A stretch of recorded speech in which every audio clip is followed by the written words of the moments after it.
안녕하세요. 저는 방구석 헤지펀드 매니저 라일라입니다. 저는 미국에서 데이터 사이언티스트로 일하고 있는데요.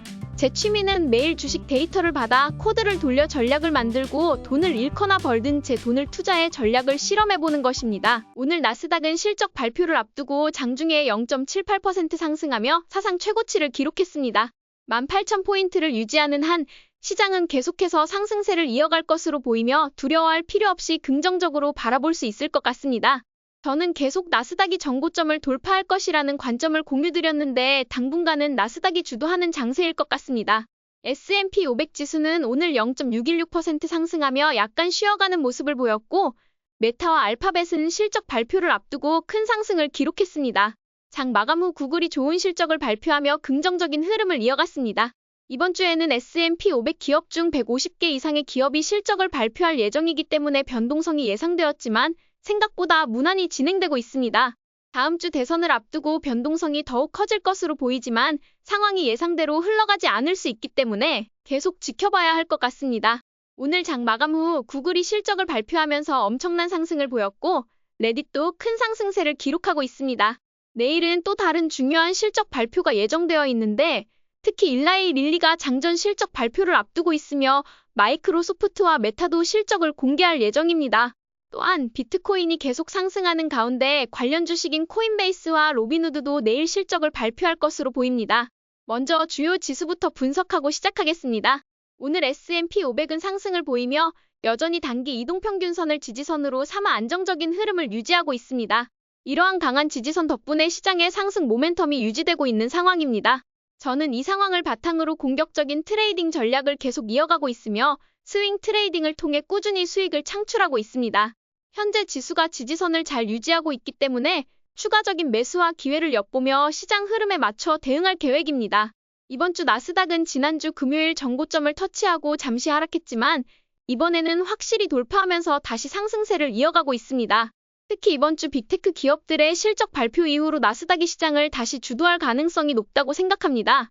나스닥에 상장된 빅테크 기업들은 금리나 다른 외부 변수에 큰 영향을 받지 않으며 누가 대통령이 되든 그 영향은 제한적일 것입니다. 따라서 당분간 빅테크 기업들이 시장을 주도하며 나스닥이 계속해서 상승세를 이끌어갈 가능성이 크다고 보고 있습니다. 다우지수는 최근 힘이 부족한 모습을 보이고 있습니다. 이전에 돌파했던 부분에서 급락을 하였고 저는 이때 매도의 관점으로 접근했지만 현재는 지지선을 형성하며 유지하고 있는 상태입니다. 내일 마이크로소프트의 실적 발표가 긍정적으로 나오면 다우지수도 상승할 가능성이 있지만 실적이 기대에 못 미친다면 현재 수준을 유지하는 정도에 그칠 것으로 보입니다. 중소형주는 여전히 스윙 트레이딩 관점에서 접근하고 있습니다. 현재 비트코인이 상승하는 가운데 금리도 상승하는 시장 흐름을 보이고 있지만 시장 심리가 여전히 긍정적이기 때문에 큰 급락은 없을 것 같습니다. 다만 금리 상승이 중소형주에 영향을 미치고 있기 때문에 중소형주는 단기적인 스윙 트레이딩 기회로만 접근하는 것이 좋을 것 같습니다. 러셀 지수는 저점이 계속해서 높아지고 있어 저는 이 상황을 스윙 트레이딩 기회로 활용하고 있습니다. 중소형주와 마찬가지로 비트코인의 상승과 함께 시장 심리가 활발해진 시기이기 때문에 소형주가 상승하는 것은 자연스러운 현상입니다. 다만 금리 상승으로 인해 소형주는 상승폭이 제한적일 수 있으며 이로 인해 소형주가 조금 더 눌리는 모습을 보이고 있습니다. 이제 레버리지 ETF를 살펴보겠습니다. 레버리지 ETF들도 주요 지수와 마찬가지로 상승세를 이어가고 있습니다. 특히 UPR로는 S&P 500 지수가 5,800포인트를 유지하는 동안 횡보하면서도 상승할 가능성이 큽니다. 당분간은 시장의 주도주가 다시 기술주들이 될 것으로 보이며 이러한 상황에서 레버리지 ETF도 횡보하면서 우상향하는 흐름을 보일 것으로 예상됩니다. 현재 기술기업이 우상향하는 상황에서 나스닥이 전고점을 돌파한 만큼 QQQ도 전고점을 돌파하고 TQQQ도 전고점을 돌파할 것 같습니다. 역시나 보유나 매수의 관점으로 지켜보고 있습니다. USD와 반도체 섹터를 살펴보면 반도체 업종 전체가 강세를 보이는 것은 아니며 주로 엔비디아, TSMC, 브로드컴이 주도하고 있습니다. 이 세 개 기업을 제외한 다른 반도체 기업들은 상대적으로 힘이 약해 보입니다. 오늘 AMD의 실적 발표가 나왔지만 기대에 미치지 못했기 때문에 내일은 약간의 하락이 있을 수 있습니다. 최근에도 상승과 하락을 반복해왔기 때문에 당분간은 횡보의 관점으로 바라보고 있습니다. 공포, 탐욕 지수는 오늘 60으로 어제보다 다소 하락했지만 여전히 그렇게 낮은 수준은 아닙니다. 시장 심리가 여전히 탐욕 상태에 가깝기 때문에 이를 매도의 신호로 보기보다는 시장 심리가 강세를 유지하고 있다는 정도로 받아들이는 것이 좋습니다. 주요 자산군을 살펴보겠습니다. 오늘 아침에 장기채가 전고점을 돌파한 후 다시 하락세를 보였는데요. 제가 계속 강조드리듯 거액의 자산을 운용하는 헤지펀드들과 경쟁하려고 하기보다는 장기채에 대한 투자는 신중히 접근해야 합니다. 한국에서도 많은 분들이 장기채에 투자하고 있지만 이는 매우 신중하게 고려해야 할 사항입니다. 장기적인 관점에서 장기채에 대한 투자는 지금 시점에서는 그다지 긍정적이지 않을 수 있습니다. 금은 드디어 돌파했습니다. 그동안 금을 매수하고 싶었지만 기회를 놓쳤는데 오늘 아침 장중 초반에 돌파가 확인되자 매수를 시작했습니다. 당분간 금은 횡보할 가능성이 있지만 하락이 오더라도 조금씩 분할 매수하는 전략을 유지할 계획입니다. 금은 장기적으로 안전자산으로서 꾸준히 모아가는 관점에서 접근하는 것이 좋다고 생각합니다. 비트코인은 놀랍게도 어제 제가 매수한 이후 오늘 두 개의 저항선을 돌파했습니다. 비록 마지막 저항선을 완전히 돌파하지는 못했지만 두 번의 돌파 시도가 있었기 때문에 긍정적인 흐름을 보여주고 있습니다. 비트코인뿐만 아니라 관련 주식인 마이크로스트래티지와 코인베이스도 상승 흐름을 이어가고 있으며 내일 코인베이스와 로빈후드의 실적 발표도 예정되어 있습니다. 현재 트럼프 트레이딩이란 분위기 속에서 하방 리스크가 크지 않다고 보지만 여전히 주의 깊게 지켜볼 필요가 있습니다. 실적 발표에 따른 변동성도 고려해가며 신중하게 상황을 지켜보는 것이 중요할 것 같습니다. 오늘 매그니피센트 7 중 구글과 메타를 살펴보겠습니다. 구글은 장 마감 후 실적 발표를 했는데 예상대로 실적이 매우 좋게 나왔습니다. 오늘 장중에도 구글 주가는 큰 상승을 보였는데 이는 시장에서 실적이 좋을 것이라는 기대감이 반영된 결과였습니다. 실제로 발표된 실적에서 구글은 매출이 전년 대비 15% 상승하며 여전히 강한 펀더멘털을 보여주었습니다. 구글은 초기에는 챗 GPT에 밀리는 듯한 모습을 보였지만 이제는 AI 분야에서 구글의 진가가 드러나고 있습니다. 특히 딥마인드와 함께 구글은 AI의 근본적인 기술을 지배하고 있으며 계속해서 좋은 모습을 보여주고 있습니다. 구글의 펀더멘털은 매우 튼튼하고 AI 분야에서도 경쟁력을 확실히 보여주고 있어 앞으로도 긍정적인 전망을 이어갈 것으로 기대됩니다. 저는 9월 초에 매수했던 구글을 보유의 관점에서 보고 내일 돌파 후 약간 조정 시에 또다시 추가 매수할 예정입니다. 메타는 오늘도 상승세를 보이며 그동안 횡보하던 주가가 돌파를 기록했습니다. 내일 예정된 실적 발표에 대한 기대감이 커지고 있는 상황인데요. 저는 메타가 AI 소프트웨어 분야에서 주도적인 역할을 하고 있으며 점점 하드웨어까지 확장해 나가는 모습이 긍정적으로 평가되고 있다고 봅니다.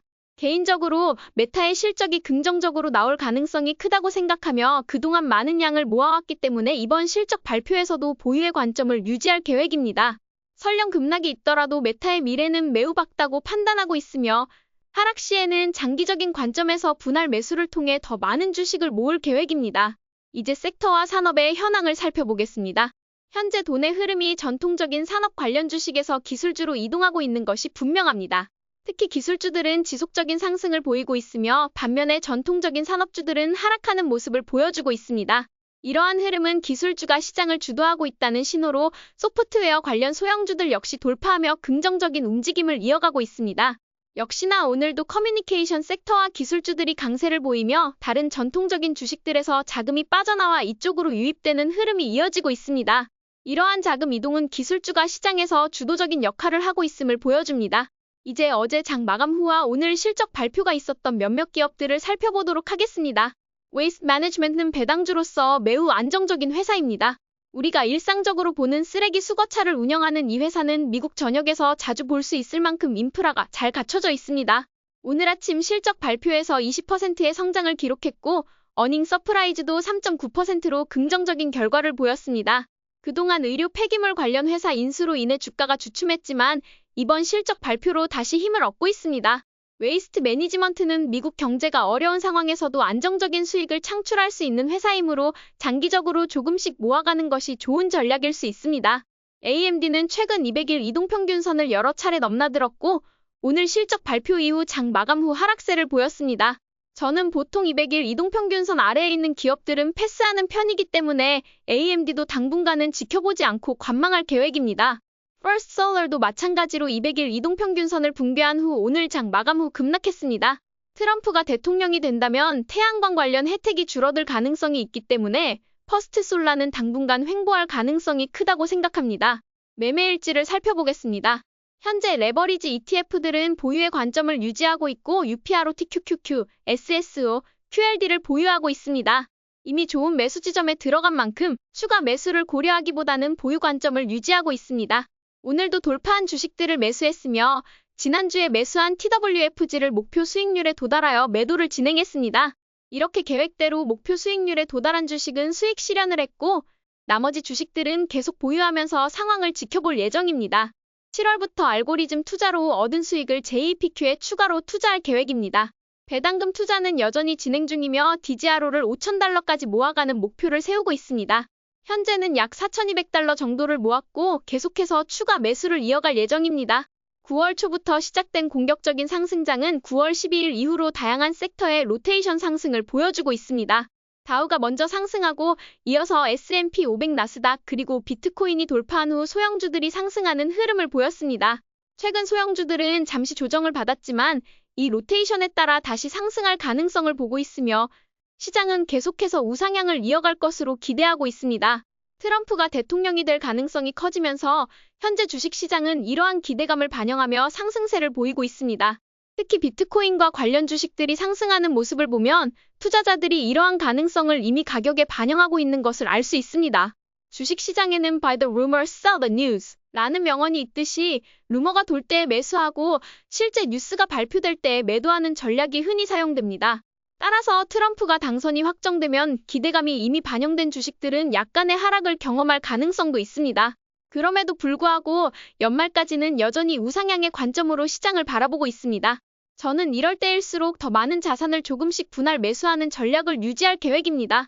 저의 투자 전략은 스윙 트레이딩, 장기 투자, 적립식 투자, 배당금 투자로 나누어져 있기 때문에 어떤 시장 상황이 오더라도 이에 맞게 대응할 수 있는 자신이 있습니다. 현재의 공격적 상승장에서는 굳이 매도의 관점을 바라보지 않으며 이번 주의 변동성을 잘 견디고 다음 주 선거에 따른 변화를 분석해 전략을 세우는 것이 현명할 것 같습니다. 오늘도 저희 전략이 재미있으셨다면 좋아요와 구독 버튼 눌러주세요. 지금까지 방구석 헤지펀드 매니저 라일라였습니다. 감사합니다.